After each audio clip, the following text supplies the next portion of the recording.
में शम्स तबरेज़ साहब और मौलाना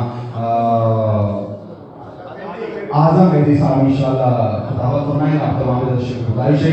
दूसरा ऐलान है कि आइंदा एतवार 4 दिसंबर को इस इमाम बारगाह में दिन के 1 बजे मजलिस होगी इज़हार सवाब की, जिससे मौलाना शम्स तबरेज़ साहब खिताब फरमाएंगे। तीसरा ऐलान है आज इंशाअल्लाह रात के 8 बजे इस इमाम बारगाह में मजलिस होगी, जिसको मौलाना अब्बास शाह साहब खिताब फरमाएंगे। आप तमाम दर्शकों को गुजारिश है, एक और गुजारिश है, जो लोग दूर बैठे हैं जरा करीब कलाम करें, सलावत पढ़ते मोहम्मद व आले मोहम्मद। बहुत शुक्रिया भाई। फातिहा।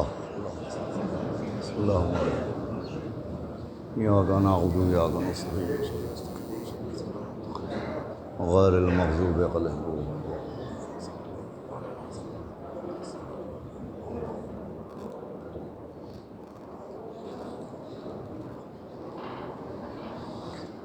औज़ु बिल्लाहि समीइल अलील अज़ीम मिनश शैतानिर रजीम।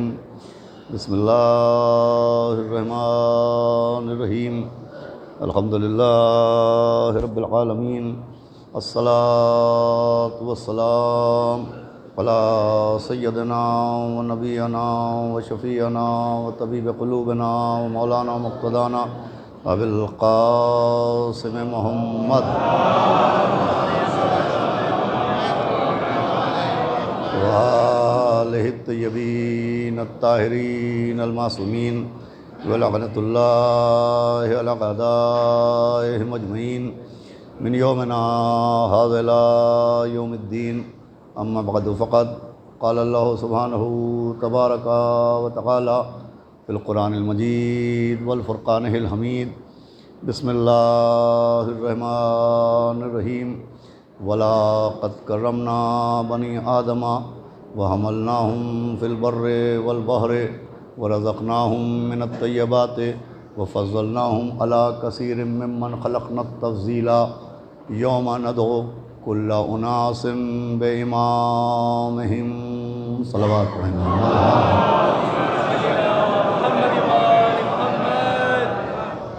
हज़रात गिरामी, एक तो ये दोनों मजलिसें अपनी नौइयत की मुनफरिद मजलिसें हैं कि नूरुल अला नूर की मिस्दाक़ हैं कि ज़िक्र अहले बैत के बाद फिर ज़िक्र अहले बैत।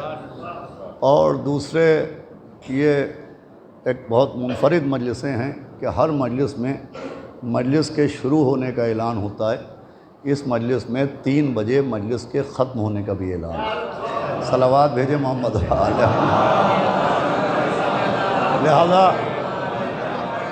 उस ऐलान की लाज रखते हुए मैं आपके सामने एक मरहूम, एक मोमिन, एक अज़ादार सरकार सैयदुश्शुहदा, एक ज़ाहिर सरकार सैयदुश्शुहदा के ईसाल सवाब की 40वें की मजलिस है।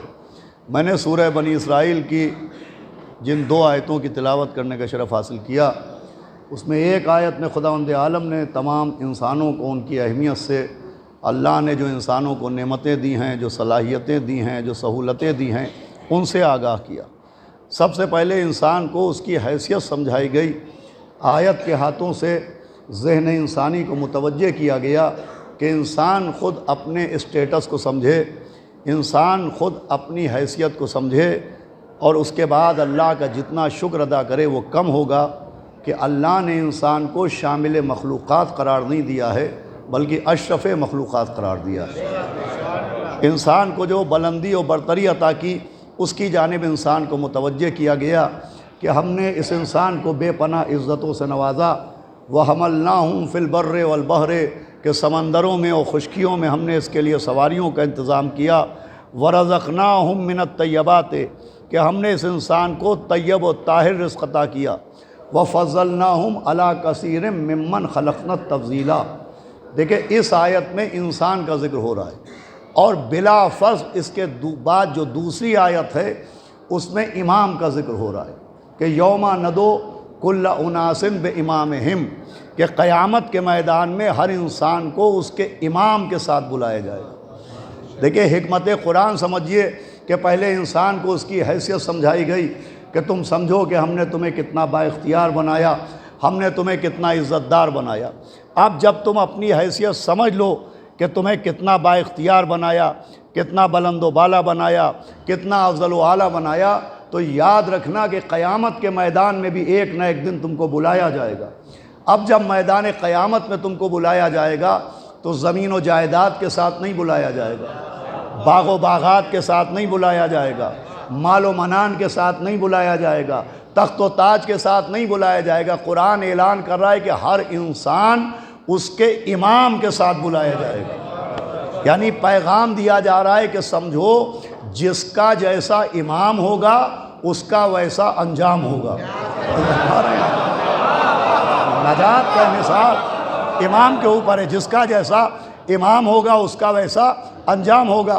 तो अब इसी दुनिया में फ़ैसला किया जाए कि कौन इमाम होना चाहिए और किस इमाम से हमको वाबस्तगी इख्तियार करना चाहिए। इसलिए कि नजात का इन्हिसार इमामत के ऊपर है, इमाम के ऊपर है।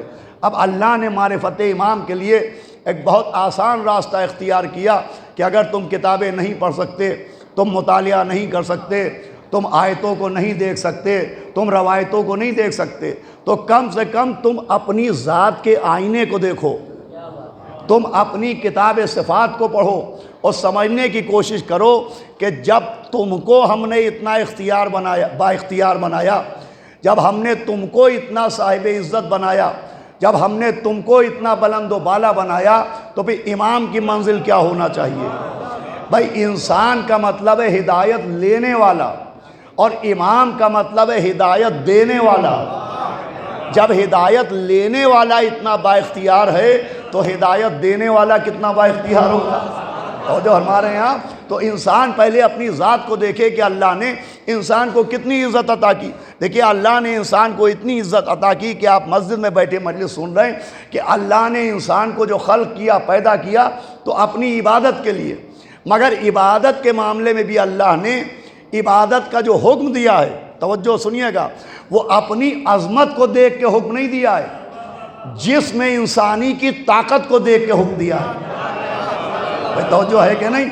भाई इबादतें उतनी ही वाजिब की गई जितनी जिसमें इंसानी बर्दाश्त कर सके, नमाज़ें उतनी ही वाजिब हैं जितनी इंसान पढ़ सके, रोज़ा उसी पर वाजिब किया गया जो रोज़ा रख सके, हज उसी के लिए वाजिब किया गया जो हज कर सके।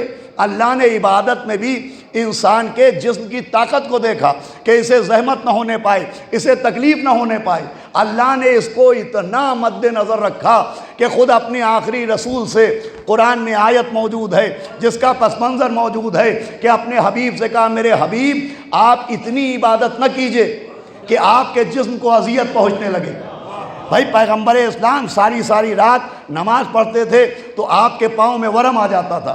आवाज़ आई, इतनी नमाजें न पढ़िए, इतनी इबादत न कीजिए कि आपको तकलीफ़ होने लगे, आपको अज़ियत पहुँचने लगे।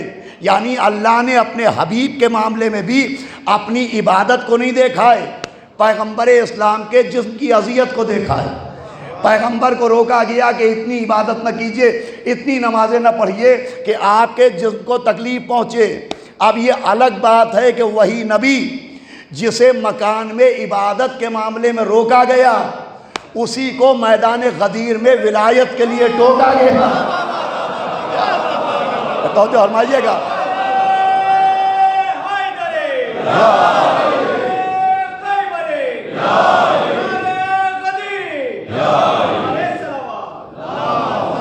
भाई उसी को गदीर में विलायत के लिए टोका गया।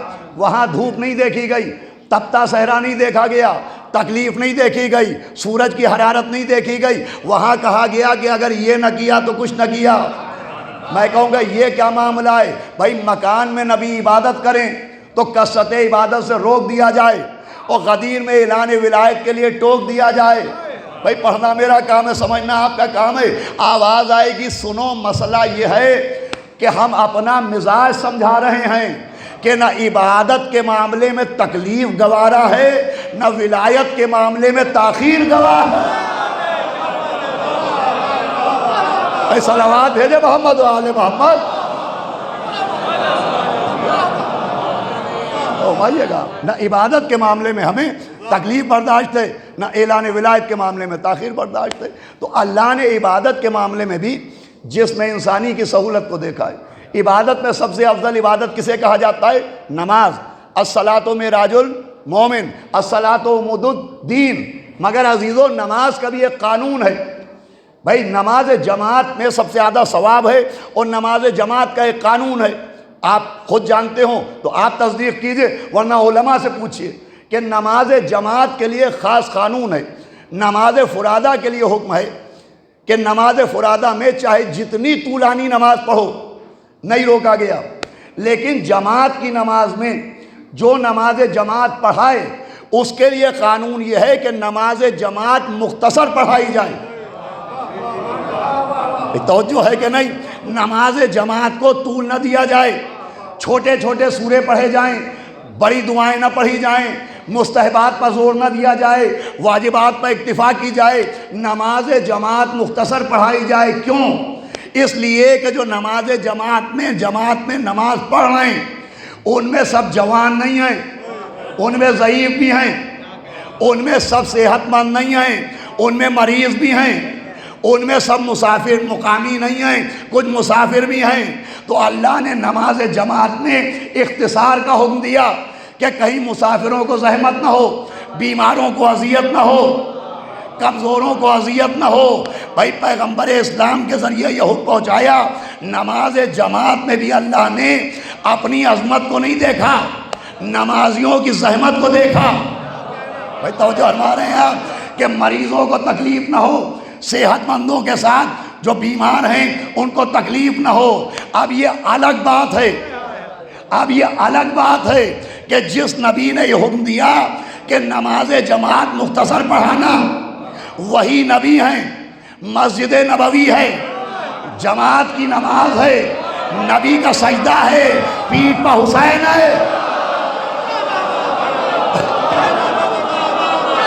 और जो है कि नहीं, वो इस पे मौला हुसैन है और नबी सजदे को तूल पर तूल दे रहे हैं।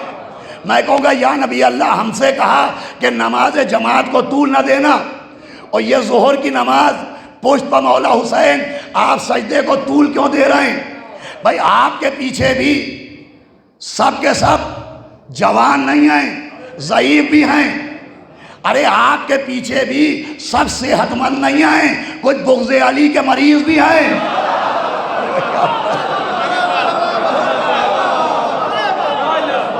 भाई आपके पीछे भी सब सेहतमंद नहीं है, कुछ बुग़्ज़े अली के मरीज़ भी हैं। या नबी अल्लाह, आपके पीछे भी सब मुकामी नहीं है, कुछ जहन्नम के मुसाफिर भी हैं।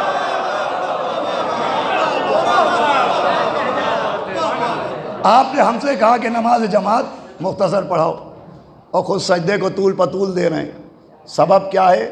आवाज़ आएगी, नमाज के इख्तिसार का हुक्म नमाजियों को ज़हमत से बचाने के लिए है, और ये सजदे को तूल अज़मत हुसैन का आईना दिखाने के लिए है। भाई अगर ये बात समझ गए तो मेरी मेहनत स्वारत हो जाएगी। ये अज़मत हुसैन का आईना दिखाने के लिए है और एक पैगाम पहुँचाने के लिए है कि जब मुहर्रम आता है, अय्याम अज़ा आते हैं, तो ज़ाकिरों से कुछ मांगे होती हैं, कुछ तकाज़े होते हैं। अय्याम अज़ा में तबलीगें होती हैं कि ज़रा से मातम न कीजिए, मौला हुसैन का सजदा भी याद रखिए, सिर्फ अज़ादारी न कीजिए, हुसैन की नमाज भी याद रखिए। भाई हमारी ख्वाहिश क्या है कि मुहर्रम में नमाज को न भूलें। हमारी ख्वाहिश क्या है कि अज़ादारी में नमाज को न भूलें। तवज्जो है कि नहीं? हम ये चाहते हैं कि अज़ाए हुसैन में नमाज को न भुलाया जाए। अल्लाह ये चाहता है कि नमाज में हुसैन को न भूलें।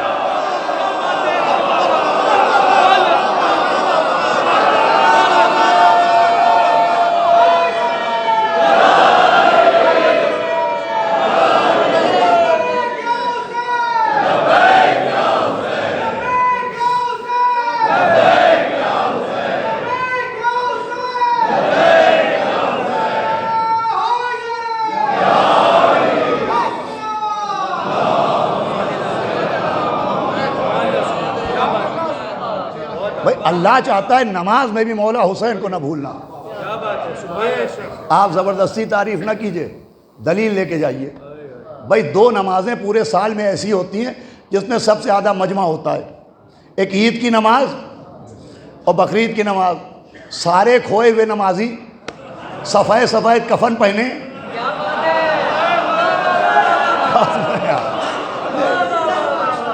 सरों पर टोपियों की कश्तियां सजाए। अरे भाई सलावत तो पढ़े मोहम्मद वाले।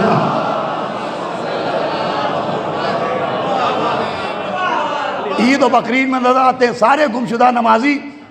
ईद की नमाज में और बकरीद की नमाज में आपको याद आया सबसे ज़्यादा मजमा किसमें होता है? ईद की नमाज और बकरीद की नमाज। अब ज़रा याद कीजिए कि जब ईद और बकरीद की नमाजें होती हैं तो एक ऐलान बार बार होता है कि नमाज पढ़ के तब तक घर न जाना जब तक ज़ियारत हुसैन न पढ़ लेना।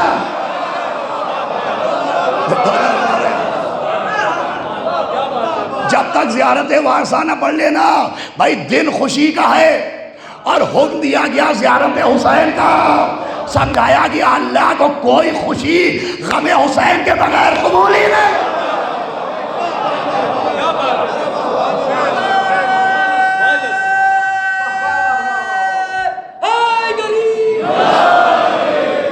एक सलावत और पढ़ दे मोहम्मद वाले मोहम्मद, तो समझे आप अज़ान गिरामी। तो अज़ान गिरामी इबादत में भी अल्लाह ने इंसान को अहमियत दी कि इसको जहमत ना हो। कितनी इज़्ज़तें अल्लाह ने अता की। दूसरी इज़्ज़त क्या? वह हमल ना हूँ फिल बर्रे वल बहरे। अपने वक्त में मजलिस तमाम हो जाएगी। हालांकि 2 घंटे अगर मजलिस सुन ली जाए तो ये बार नहीं कहलाएगी। 3 घंटे IPL देखने वाले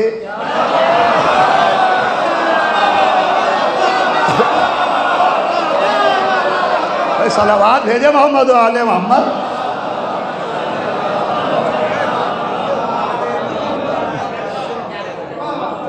सुनिएगा जाने के। लेकिन अपने वक्त के अंदर अभी रात में ही पढ़ना है, चूँकि वह हमल ना हूँ फिल बर्रे वल बहरे। इसका क्या मतलब हुआ कि हमने इंसानों के लिए समंदरों में और खुशकियों में सवारियों का इंतज़ाम किया। ये सवारियों के इंतज़ाम से क्या मुराद है? मुराद ये है कि वो जानवर जो इंसान की सवारियों के काम आते थे, घोड़े और ऊँट, अल्लाह ने उनको इंसानों के लिए मुसख्खर कर दिया।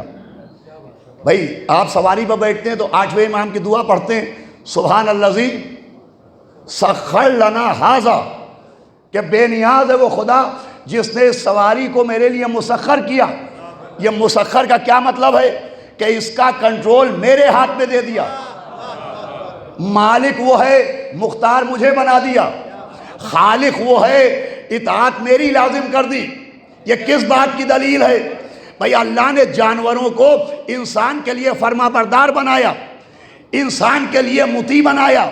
मुती का मतलब सवारी, जानवर, हैवान अल्लाह ने खल्क किया है। ज़रा समझने की कोशिश कीजिएगा। मगर इंसान को इतनी इज्जत दी कि अब हमारी मखलूक तुम्हारे इशारों पर चलेगी। अब हमारा बनाया हुआ जानवर तुम्हारे कहने पर चलेगा। जहां तुम कहोगे वहां रुक जाएगा, जहां तुम कहोगे वहां मुड़ जाएगा। ये क्या है? इज्जत इंसानी का सबूत कि भाई जानवरों को इंसान के लिए मुसख्खर किया कि अगर इंसान के कहने से हैवान रुक जाए, हैवान मुड़ जाए, तो ये इंसान के इज्जतदार होने की दलील है। आप समझिए कि अगर हमारे कहने से जानवर हमारी इताअत करे, रुक जाए, कहने पर मुड़ जाए, तो यह हमारे इंसान होने की दलील है। अब अगर नबी के कहने से चांद 2 टुकड़े हो जाए, मौला अली के कहने से सूरज मगरिब से निकलता नजर आए, अली की ठोकर से मुर्दा जिंदा होता नजर आए, सैयदा की जोड़ी पर सितारा उतरता नजर आए, तो ये किस बात की दलील है? ये इमाम के इमाम होने की दलील है। बस फर्क ये है, जो इंसान को इज्जत दी उसे इख्तियार कहते हैं, जो इमाम को इज्जत दी उसे मोजज़ात कहते हैं। सलावत पढ़े मोहम्मद वाले मोहम्मद। भाई किससे बेहतर सलावत पढ़े मोहम्मद वाले। एक इज्जत के दी भाई। अगर कायनात का ज़र्रा ज़र्रा अहले बैत की इताअत कर रहा है तो ये उनके इमाम होने की दलील है। फिर जो इज़्ज़त दी जिसके लिए ज़हमत देना है कि वरज़क़नाहुम मिनत तय्यबात, का हमने इंसान को तैयब रिज़्क़ दिया। भाई अगर खाली ये अल्लाह कह देता कि मैंने रिस्क दिया तो क्या बात मुकम्मल नहीं होती? ये नहीं कहा कि मैंने इंसान को रिस्क दिया, समझिएगा, वरज़क़नाहुम मिनत तय्यबाति, कि हमने इसे पाको पाकीज़ा रिस्क दिया। ये भी इंसान की इज्जत के लिए, ताकि इंसान और दूसरों में फ़र्क नज़र आए कि जो नजासत खाएं वो और हैं, जो रिस्क तैयब पाएं वो और है। भाई देखिए, रिस्क अल्लाह ने, बड़ी नाजुक सी बात है, अगर ये ना पहुंची तो मेरी मेहनत अकारत हो जाएगी। रिस्क अल्लाह ने हर जानवर को दिया है, हर मखलूक को दिया है। एक जानवर है जिसका नाम लेना खिलाफ अदब है, जिसे खिंजीर कहते हैं, और जिसकी ग़िज़ा नजासत है, जिसकी ग़िज़ा गलाज़त है, उसको रिस्क किसने दिया? भाई क्यों डर रहे हैं? उसका राज़िक़ कौन है? अल्लाह। रिस्क अल्लाह ने उसको भी दिया, हमको भी दिया, मगर उसका रिस्क नजासत में रखा, हमारा रिस्क तहारत में रखा, ताकि फ़र्क समझ में आए कि नजासत कौन खाता है, समझा? और तहारत किसके लिए है? भाई एक पैगाम दिया जा रहा है, इंसान हो जानवर न बनो। तुम्हारे लिए हमने रिस्क तैयब रखा। अच्छा, जानवर के लिए, उस जानवर के लिए जो गलाजत में रिस्क रखा गया, वो उसके लिए हराम नहीं है, हमारे लिए हराम है। उसके लिए हलाल किया, हमारे लिए हराम किया। ये क्यों? ताकि हलाल और हराम के ज़रिए फ़र्क समझ में आए कि हैवान कौन है। भाई अब देखता हूँ मेरी मेहनत का क्या नतीजा मिलता है। और इंसान कौन है? जो जानवर के लिए हलाल, वो इंसान के लिए हराम, ताकि हलाल और हराम के ज़रिए फ़र्क मालूम हो कि हैवान कौन और इंसान कौन। अब समझ में आया कि सदका उम्मत के लिए हलाल किया। अरे कहाँ है यहाँ? भाई सदका उम्मत के लिए हलाल किया, अहले बैत के लिए हराम किया, ताकि फर्क समझो कि जो फर्क जानवरों और इंसानों में है वही उम्मत और अहले बैत।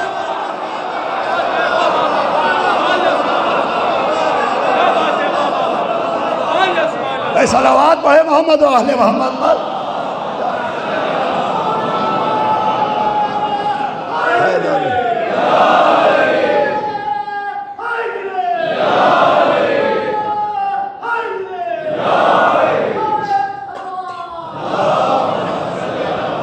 बस मंजिल आ रही अज़ानी है। अपनी औकात में रहो, समझो जो नजिस जानवर में वो इंसान में फ़र्क है, वही उम्मत व आले मोहम्मद में फ़र्क है। इंसान को कौन सा रिस्क दिया? रिस्क तैयब। अब खाली रिस्क तैयब नहीं दिया, बल्कि इमाम की हदीस सुनाता हूँ और नतीजे तक पहुँचाता हूँ कि रिस्क तैयब के इस्तेमाल में भी अल्लाह ने इंसान को इज़्ज़त दी।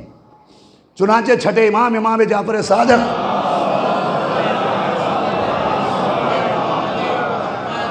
ने फरमाया कि वरज़क़नाहुम मिनत तय्यबाति के ज़ैल में फरमाया कि अल्लाह ने इंसान को इतनी इज़्ज़त दी कि इमाम ने कहा देखो, रिस्क अल्लाह ने जानवरों को भी दिया है, मगर जब जानवर खाना खाते हैं, जब जानवर रिस्क इस्तेमाल करते हैं, तो इमाम ने फरमाया तुम उनको देखो गौर से, उन्हें ग़िज़ा को अपने दहन में पहुँचाने के लिए अपने होठों को, अपने मुँह को ग़िज़ा के सामने झुकाना पड़ता है। सुनिएगा, मगर अल्लाह ने इंसान को अज़ल व आला बनाया, तो अल्लाह ने नहीं चाहा कि जो सर अल्लाह को झुके, भाई इन्हीं के लिए रहमत दी है, वो ग़िज़ा के सामने झुके, वो रिस्क के सामने झुके। इसलिए अल्लाह ने इंसान को दो हाथों का वसीला दिया। भाई जाके सुनिएगा, कि इंसान को हाथों का वसीला दिया, कि अल्लाह ने इंसान को ऐसे हाथ दिए कि वो अपना सर झुका के खाना न खाए, हाथ का वसीला बढ़ाए, लुक़मा उठाए और हाथ के वसीले से खाए। फरमाया ये हाथों का वसीला इंसान के इज्जतदार होने की दलील है। लीजिए, इससे भी फर्क समझ में आया कि जो बगैर वसीले के खाए वो जानवर है, जो वसीला बनाए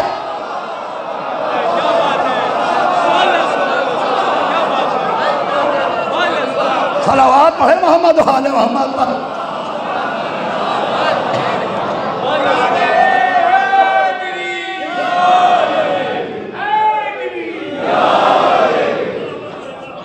भाई हमारे बच्चे ये बात समझ लें और नतीजे तक पहुंचा दूं। भाई जानवर कैसे खाना खाता है? अपना मुंह झुकाता है और ग़िज़ा तक ले जाता है, बीच में हाथों का वसीला नहीं होता। लेकिन इंसान के खाने और होठों के बीच में हाथों का वसीला होता है। ये वसीला शिया होने की दलील नहीं है, जानवर न होने की दलील है। क्या सुन रहे हैं आप? इसीलिए अल्लाह ने भी अपने और बंदों के बीच, खालिक और मखलूक के बीच, आबिद और माबूद के बीच, साजिद और मसजूद के बीच, वाजिब और मुमकिन के बीच अली को वसीला बनाया। सुनिएगा बेदार होके कि मदद होगी मगर अली के वसीले से, रिस्क मिलेगा अली के वसीले से, हिफाजत होगी अली के वसीले से, सेहत मिलेगी अली के वसीले से, जन्नत बटेगी हैदरी हैदरी। सुनिए अज़ान की रात।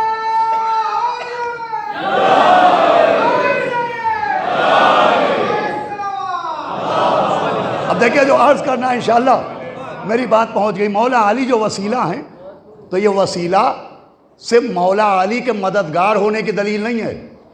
फिर से सुनिएगा, ये जो हम मौला अली को पुकारते हैं या अली मदद, तो ये सिर्फ उनके मददगार होने की दलील नहीं है, ये हमारे इज्जतदार होने की दलील है।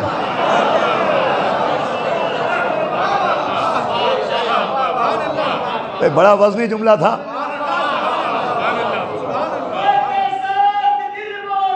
अली मौला अली मौला अली मौला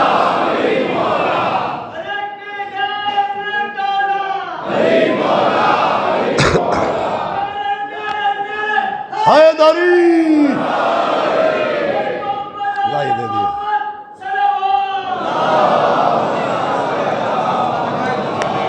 सुनिए अज़ान गिराम, ये मौला अली को जो वसीला बनाया है, तो ये सिर्फ मौला अली के मददगार होने की दलील नहीं है, अली जिसकी मदद कर दें उसके इज्जतदार होने की दलील है।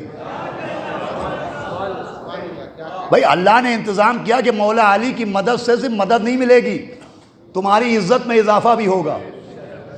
अगर अली को पुकारोगे तो सिर्फ नुसरत नहीं होगी, इज्जत में इजाफा भी होगा। भाई मौला अली का वसीला इंसान की इज्जत में इजाफे का सबब बनता है। आप पूछिए कैसे, तो मैं कहूँगा ऐसे कि एक फ़कीर से मिलने कोई अमीर आ जाए, ये फ़कीर की इज्जत के इजाफे का, भाई बेदार हैं, सबब बनेगा। एक जाहिल से मिलने कोई आलिम आ जाए, ये जाहिल की इज्जत के इजाफे का सबब बनेगा। भाई फ़कीर से मिलने रईस आ गया, फ़कीर की इज्जत बढ़ गई। जाहिल से मिलने आलिम आ गया, जाहिल की इज्जत बढ़ गई। तो हम गिरे और अली उठाएं। कहता सुन रहे हैं आप? अरे हम पुकारे और अली आए, हम गिरे वो अली उठाएं, हम मरे अली जिलाएं, हमारी कब्रों में अली आए।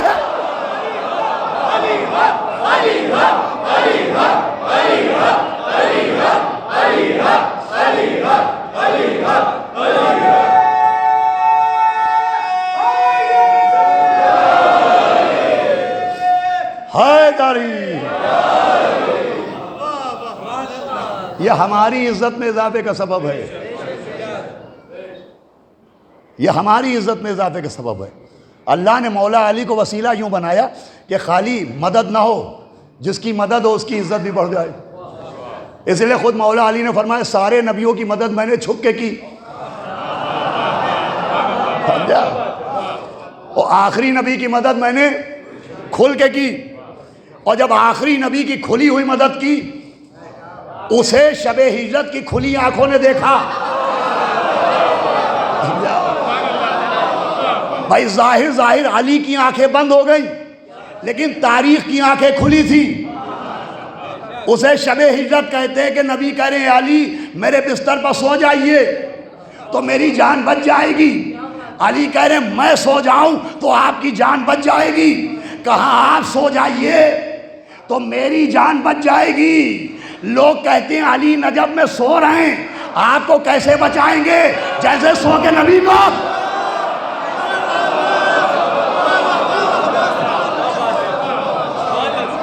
सो के बचाए। देखिए कुछ बातें ऐसी हैं जो ज़रूरी हैं सेहत इंसानी के लिए, लेकिन वो सिर्फ जिससे वाबस्ता हो उसको फ़ायदा पहुंचाती हैं। जैसे नींद, भाई मेडिकल साइंस भी कहती है 8 घंटे सोना ज़रूरी है। मासूमों ने बताया 6 घंटे डीप स्लीप, गहरी नींद ज़रूरी है। मगर नींद से जो सोता है उसका फ़ायदा होता है। किसी की नींद किसी और को फ़ायदा नहीं पहुंचाती।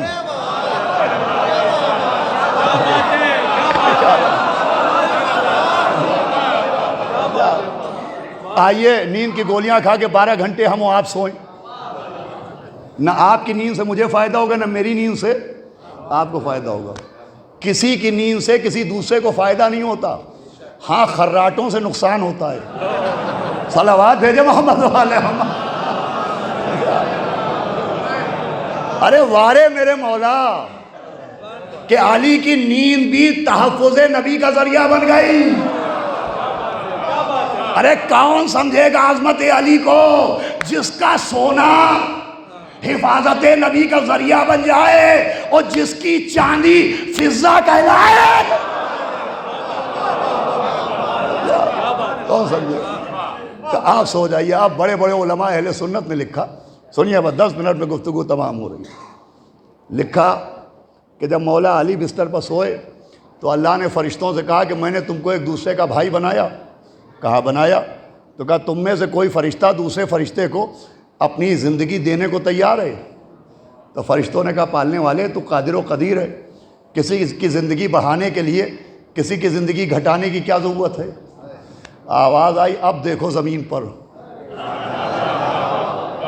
तुम में एक भाई दूसरे भाई को ज़िंदगी नहीं दे सकता।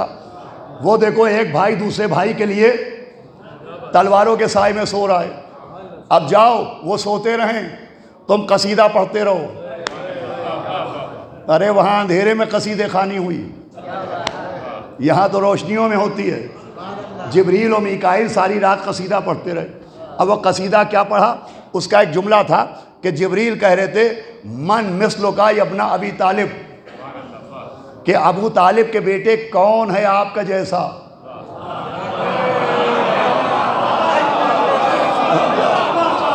आप बेमिसाल हैं, आप बेनज़ीर हैं, आप लाजवाब हैं, आपकी कोई मिसल नहीं। देखिए कोई हैरत की बात नहीं है। ये जुमले हम आप उठते बैठते कहते हैं हमारे मौला बेमिसाल हैं, हमारे मौला बेनज़ीर हैं। लेकिन जब हम अपने मौला को बेमिसाल कहें तो ये उनके बेमिसाल होने की दलील नहीं है, हमारे मुहिब्बे अली होने की दलील है। भाई थके तो नहीं आप?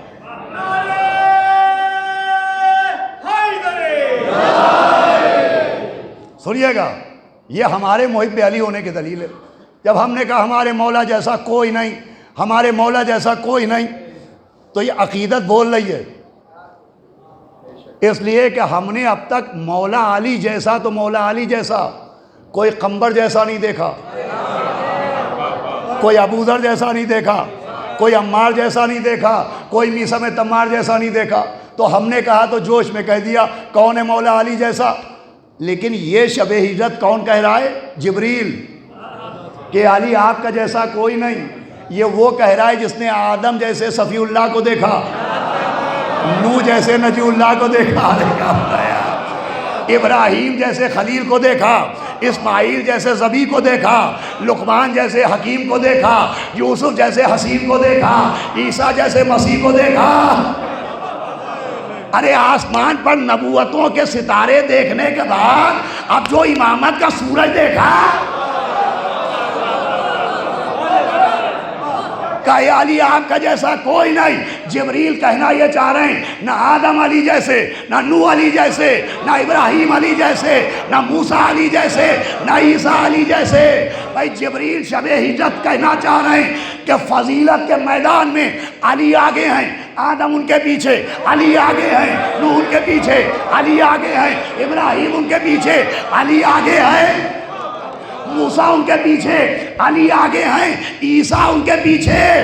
भाई जिब्रील शब-ए हिजरत समझा रहे हैं कि मैदान फजीलत में अली अंबिया के आगे हैं, अंबिया के आगे हैं। जो आगे हो वही तो इमाम है। भाई जिब्रील शब-ए हिजरत समझाना चाह रहे, समझो इमाम कैसा होना चाहिए, जो गुनाहगारों के आगे हो, ऐसा नहीं जो नबियों के आगे है।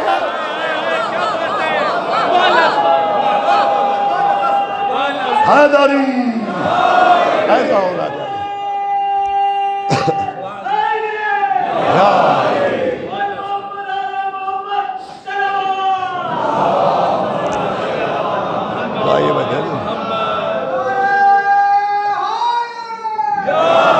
इमाम ऐसा होना चाहिए, कम से कम इमाम ऐसा होना चाहिए।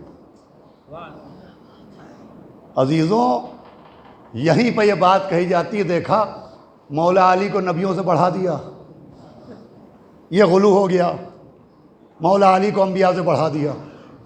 अल्लाह को ही मालूम था ये एतराज़ होगा कि इमाम को नबी से बढ़ाया कैसे जा सकता है। तो अल्लाह ने इंतज़ाम किया, ठहरो, एक नबी को चौथे आसमान के मेंबर पर बिठाया,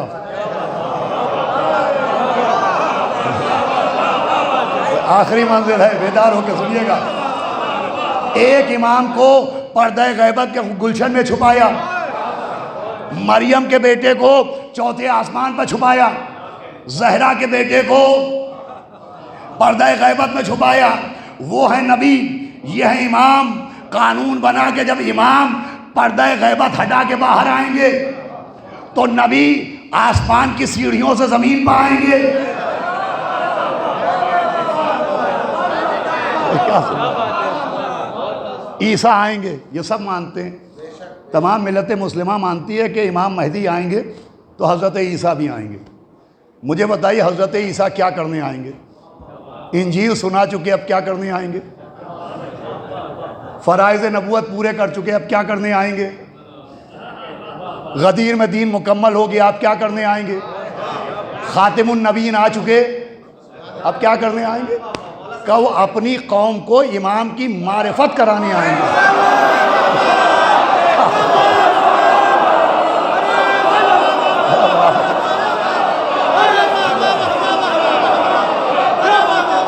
वो अपनी कौम को पहचानवाने आएंगे, पहचानो इमाम कौन है। वो अपनी कौम को पहचानवाने आएंगे कि पहचानो इमाम कौन है। अब कैसे पहचानवाएंगे? तो जब नमाज का वक्त आएगा वो इमाम ईसा से कहेंगे बिस्मिल्लाह नमाज पढ़ाइए, वो कहेंगे मैं पढ़ने आया हूं, पढ़ाने नहीं। और वो इमाम को आगे करेंगे, खुद पीछे हो जाएंगे। ईसा क्या करेंगे? नबी हैं, नबी इमाम को आगे करेगा, खुद पीछे हो जाएगा। मुसल्ले पर इमाम को आगे करेगा, आगे करेगा। ईसा इमाम को आगे करेंगे और खुद पीछे हो जाएंगे। ईसा कुछ नया नहीं करेंगे, जो गदीर में नबी ने किया है।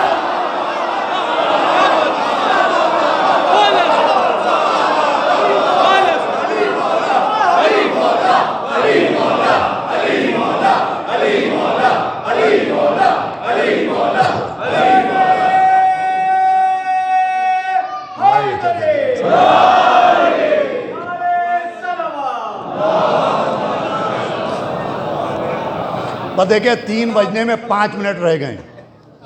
मुझे 3 का ख्याल नहीं है, 5 का ख्याल है। पूरे पूरे सलावत भेजे मोहम्मद वाले मोहम्मद।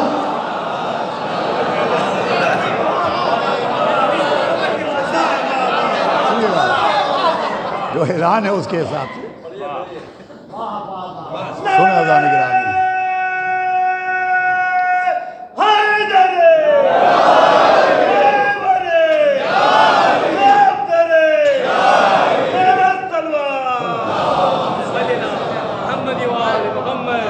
मैं खैर 3 बजे पर रुकने से रहा। 3:05 तक ज़रूर पढ़ूँगा।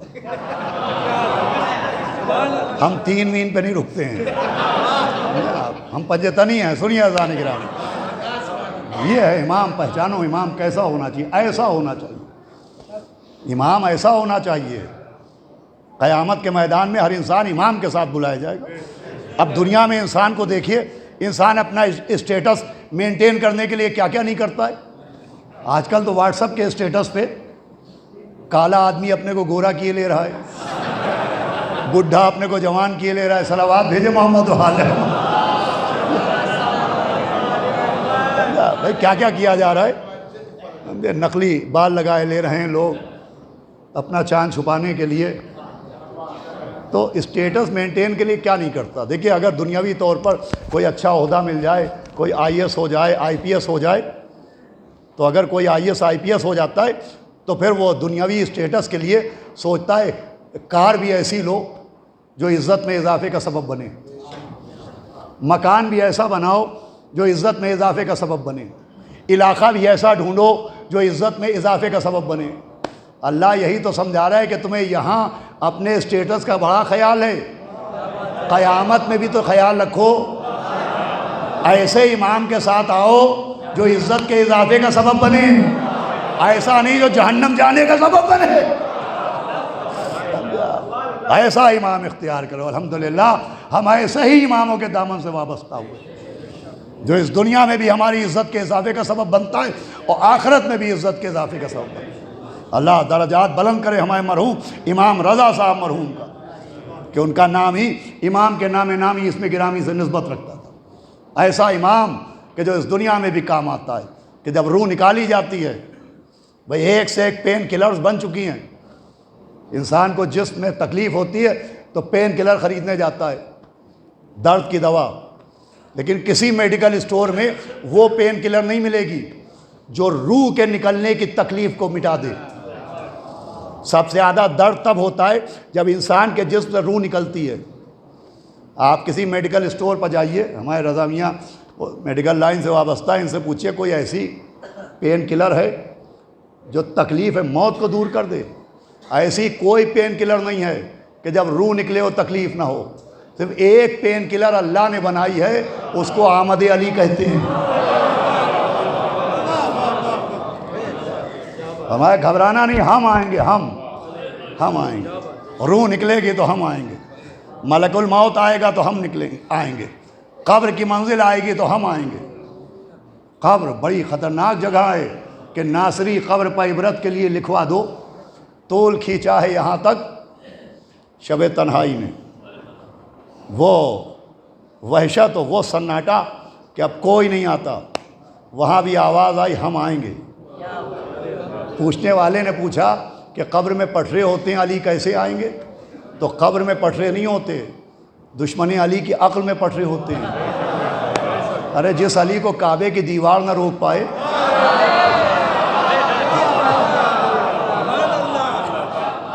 अब ये 2 मिनट में बात सुने, उसके बाद 5 मिनट मसाए मजलिस तमाम हो जाएगी। एक तबका है कि साहब लोग ये पढ़ के मजमे को मोमिनीन को खुश कर देते हैं कि मौला अली क़ब्र में आएंगे, मौला अली क़ब्र में आएंगे।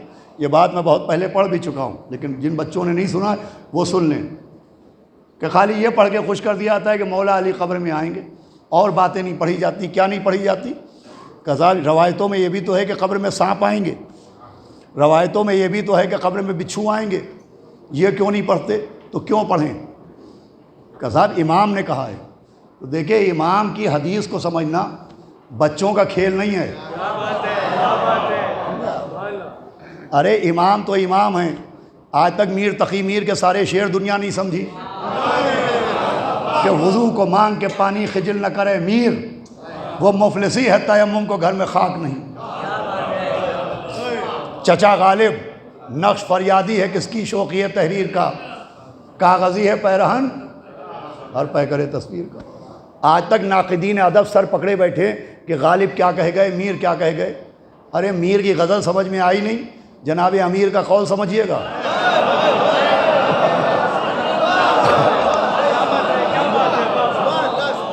गालिब का शेर समझ में आया नहीं, गालिब कुल्ले गालिब का कलाम समझिएगा। कज़ा मौला ने कहा है, तो मैं भी एक मौला की हदीस सुनाता हूँ, और नहजुल बलागा में है। मौला अली ने कहा देखो हरगिज़ हरगिज़ औरत की बात ना मानना। देखिए साहब मर्द बन के सुनिएगा, का औरत की बात ना मानना। अगर तुमने आज उसकी सही बात मानी तो कल वो गलत बात मनवाएगी। मैंने कहा ये मिला अपने मतलब का कौल कि औरत की बात ना मानना। ये नहीं देखा कि मकान वाली या मैदान वाली।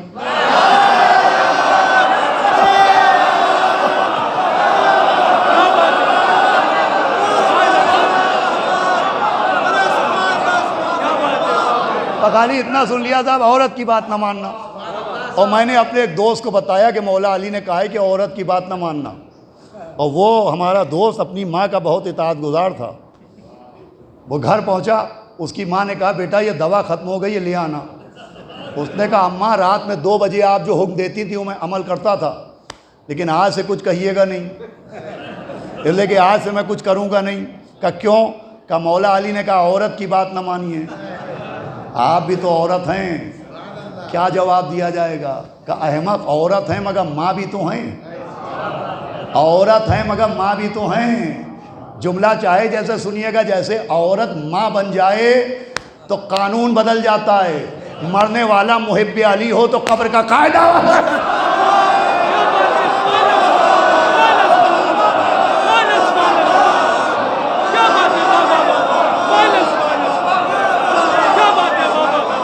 आप असल के नाखुन लीजिए कि जो सलूक दुश्मन अली के साथ हो कब्र में वही मुहिब्बे अली के साथ होगा, जो मुनाफिक के साथ हो वही मोमिन के साथ होगा। कि साहब कब्र में सांप आएगा, अरे भाई सांप क्यों आएगा? कब्र है कोई गार थोड़ी है जो आ जाएगा। अरे मुहिब्बे अली सो रहा है, कोई रो थोड़ी रहा है जो आएगा। अच्छा आएगा आएगा आएगा, अगर कल्ले चिरवाना हो गया।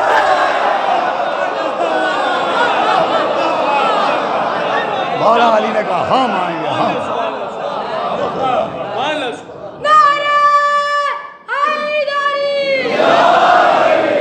सुनिएगा इंशाअल्लाह रात में भी हमारे रियाज भाई, सलीम भाई वगैरह की तरफ से मजलिस है, उसमें एक नए उन्वान नए मजमून के तहत कुछ अर्ज़ करने की कोशिश करूँगा।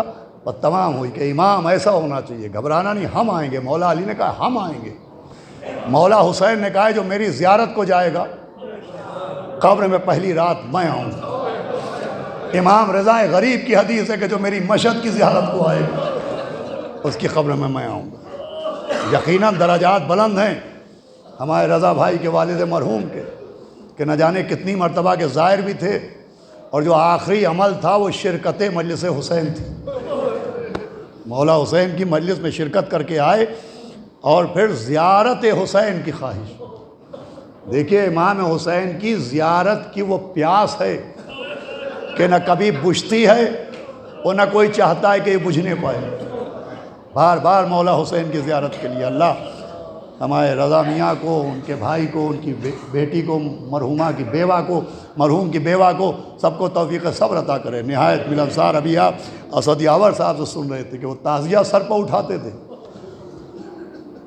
कोई हैरत की बात नहीं है कि ताज़िया सर पर उठाते थे। अरे जिनको मालूम होता है कि ताज़िया ताज़िया नहीं है, ताज़िया इज़्ज़त का ताज है, वही ताज़िए को सर पर उठाते। नहायत मिलनसार। और फिर दुनियावी तौर पे देखिए बच्चों की तरबियत, औलाद की तरबियत, तालीम के साथ तरबियत भी ज़रूरी है। खाली तालीम से कुछ नहीं होता, अगर तरबियत नहीं होती तो तालीम फ़ायदा नहीं पहुंचाती है, नुकसान पहुंचाती है। मरहूम ने भरपूर अपने बच्चों की तरबियत की, जिसकी वजह से हमारे रज़ा मियाँ किस तरीक़े से अभी जो कोरोना का दौर गुज़रा उसमें मरीज़ों की खिदमत, बीमारों की खिदमत, सहारा बनना, यही असल ज़िंदगी है और यही पैरवी मासूमीन अलैहिमुस्सलाम है। सदमा तो बहुत बड़ा है। साया पदर का साया लुत्फ़े इला है, ज़िंदा अगर है बाप पिसर बादशाह है। बाप का साया बादशाहत होता है। मीर अनीस ने फरमाया कि साया पदर का साया लुत्फ़े इला है, ज़िंदा अगर है बाप पिसर बादशाह है। बहुत बड़ी दौलत होती है बाप, बहुत बड़ा सहारा होता है बाप। यकीनन आपके बाप का साया आपके सर से चला गया, लेकिन कम से कम ये एक के बाद दूसरी मजलिस वो इतना बड़ा मजमा एक तो मौला हुसैन की मजलिस के लिए बैठा है, दूसरे इसलिए भी बैठा है कि आप अपने को अकेला ना समझें। आपके बाप दुनिया से गए, आप यतीम हो गए, आप अकेला ना समझिए। ये दस्तूर दुनिया है कि किसी का बाप मर जाए तो लोग ताज़ियत के लिए आते हैं, पुरसे के लिए आते हैं। कानून करबला में बदला बदला नजर आए। जहाँ बेटा मौजूद है, अगर मजमा आ रहा है, कोई ताज़ियत के लिए नहीं, कोई हाथों में हथकड़ियाँ पहनाने के लिए, कोई पाँव में बेड़ियाँ डालने के लिए, कोई गले में तोहफे खारदार, हाय वो बेटा क्या करे कि जिसके पास बाप आया और शाना हिलाया, फरमाया बस एक ये वसीयत रहे याद है मेरे जानी, करना न फरामोश मेरी तिश्न दहानी। 36 पहर गुजरे हैं, पाया नहीं पानी, पानी दे अगर बाद मेरे जुल्म के बानी। तुम फातिहा बाबा का दिला दीजिए बेटा, और थोड़ा सकीना को पिला। हाय वो बेटा, देखिए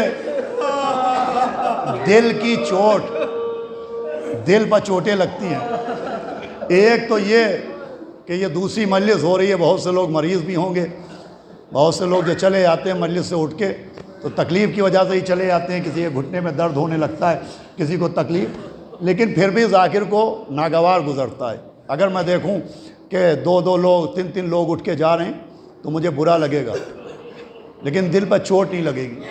चोट कब लगेगी कि मैं 2 मिनट के लिए आंखें बंद करूं और सारा मजमा चला जाए और ना दाएं कोई नज़र आए, ना बाएं, ना कोई सामने नज़र आए। हाय सैयद सज्जाद कि सुबह आशूरा जब अली अकबर ने अज़ान दी तो वो बाबा हैं, वो चचा अब्बास हैं, वो भैया कासिम है, वो औनो मोहम्मद है, वो हबीब ज़ुहैर हैं, वो बुरैर सईद है। अब जो नमाज फज्र पढ़ने के बाद गश के आलम में गए तो देखा बाप शाना हिला रहा है, अमामे के पेच कटे हुए, गरेबार खुला हुआ, आस्तीनें चढ़ी हुई, करे सैयद सज्जाद अलविदा, अलविदा सैयद सज्जाद, देखो हम जा रहे हैं। और देखो हमारे शियों को हमारा सलाम कहना शर्त वफा ये है कि जब ठंडा पानी पीना तो हमारी प्यास को याद कर लेना। चौथे इमाम फरमाते हैं, देखिए बच्चा जब 6 महीने का हो जाता है तो अपने बाप को पहचानने लगता है। 6 महीने का बच्चा, उसमें शऊर पैदा हो जाता है, अपने बाप को पहचानने लगता है।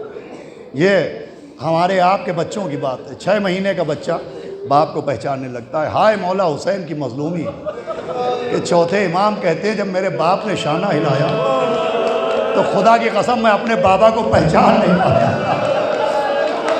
अमामे के पेच कटे हुए थे, चेहरे पर खून भरा हुआ, पूरा बदन खून से नहाया हुआ, लहू के फव्वारे जारी। एक बता बाप को सर से पांव तक देखा, आवाज़ दी बाबा ये आलम हो गया, मेरा चचा अब्बास कहाँ है? आवाज़ दी सुनो, ये हमारे हाथों पे हमारे अब्बास का खून है, ये हमारे सीने पे हमारे अली अकबर का लहू है। सैयद सज्जाद ने कोहनियाँ टिकाई, वो एक मर्तबा झूले को देखा, झूला खाली नजर आया, आवाज़ दी बाबा मेरा नन्ना सा भैया अली अकबर। आवाज़ दी झूले को ना देखो, हमारे चेहरे को देखो। और कहा अलविदा अलफिरा। अभी आप रुखसत सुन रहे थे, चारों तरफ सैदानियाँ जमा हुई, मौला हुसैन ने सबको रुखसत किया, सकीना को आखिरी मर्तबा सीने पर लिटाया, मैदान जंग में आए, बला की जंग की, आसमान से सदाए गैब आई, इमाम हुसैन ने तलवार को नियाम में रखा, चलते थे 4 समत से भाले हुसैन पर, टूटे हुए थे बर्छियों वाले हुसैन पर, ये दुख नबी की गोद के पाले हुसैन पर, कातिल थे खंजरों को निकाले हुसैन पर, गिरते थे और संभालने वाला कोई न था, तीरे से तब निकालने वाला कोई न था। देखिए हुरमुला बद मजलिस तमाम हुई, हुरमुला 2 मिनट में मजलिस तमाम हुई। हुरमुला मलून, अल्लाह उसके अजाब में इजाफा करे, 10 तीर लेके आया था, 10। जिसमें से 7 तीर कहाँ लगे ये तारीख़ में नहीं मिलता है, लेकिन 3 तीरों का तस्करा है कि हुरमुला ने पहला तीर वो चलाया जिसने मशक सकीना को छेदा, दूसरा तीर वो था जो जनाब अली असगर के गले पर लगा, और आखिरी तीर वो था जो सनसनाता हुआ इमाम के दिल में लगा। इमाम ज़माना ने अपनी ज़ियारत नाहिया में जुमले बयान किया है, क्या सलाम अला वक्त, सलाम हो उस पर कि जिसके दिल की रगों को काट दिया गया। अब मेरी तरफ देखिए मजलिस तमाम, लिखा है वो तीर इतनी तेजी से इमाम के दिल में पसलियों के पीछे जाके छुपा कि पहले इमाम ने चाहा कि तीर सामने से निकाले, मगर जब तीर सामने से नहीं निकला तो इमाम ने तीर के पीछे हाथ रखा, नजर करो क्या या अली, या अली, या अली, हाथ पीछे डाल के तीर निकाला, तलवारों पर तलवारें चलने लगी। नए दो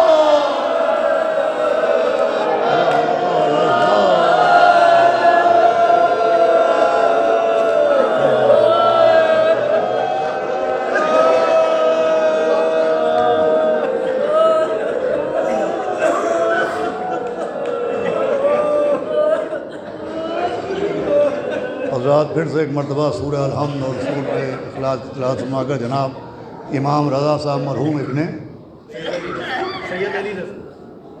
सैयद इमाम रज़ा साहब मरहूम इब्ने सैयद अली रज़ा साहब की रूह को इसाले सवाब। बिस्मिल्लाहिर्रहमानिर्रहीम।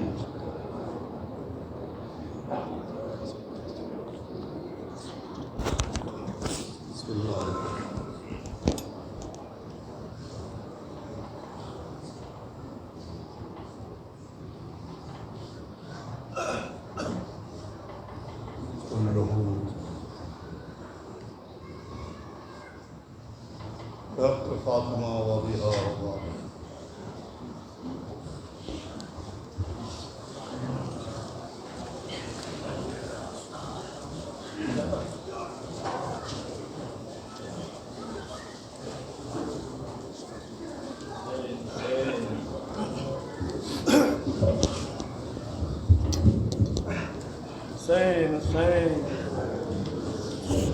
आगाज़ हो रहा है करबल की कहानी का,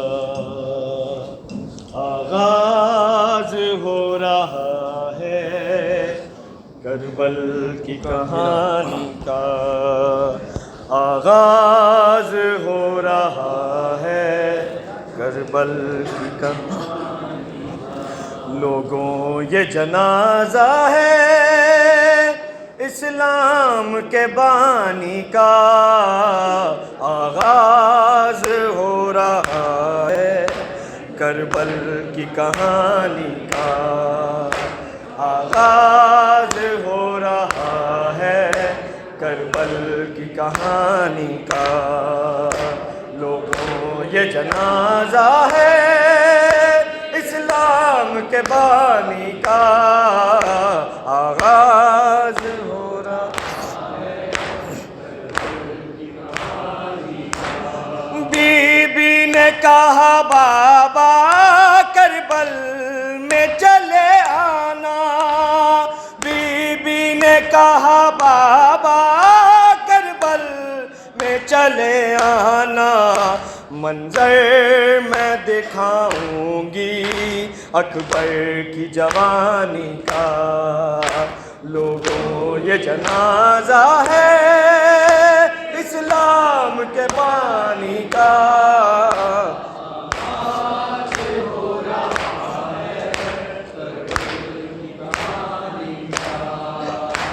आगाज़ हो रहा है करबल की कहानी।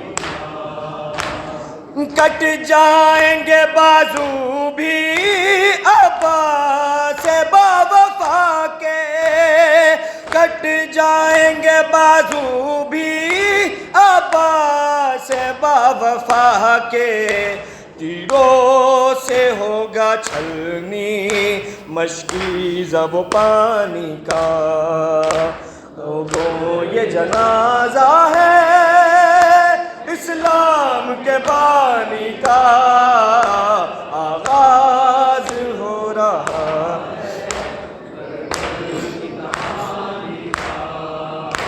आगाज हो रहा है करबल। बिखरेगा करबला में कासिम के सर का सहरा। बिखरेगा करबला में कासिम के सर का सहरा।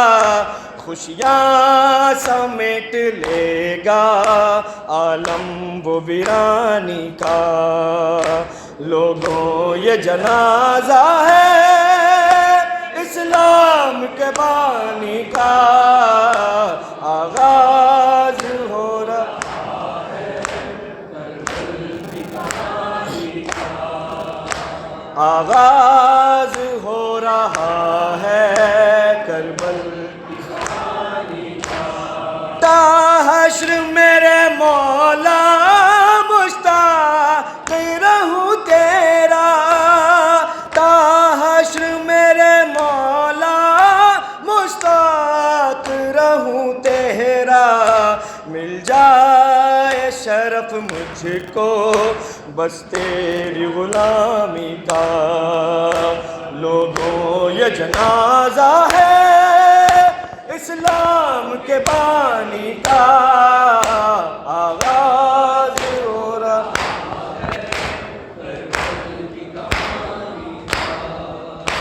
आगाज हो रहा है करबल की कहानी।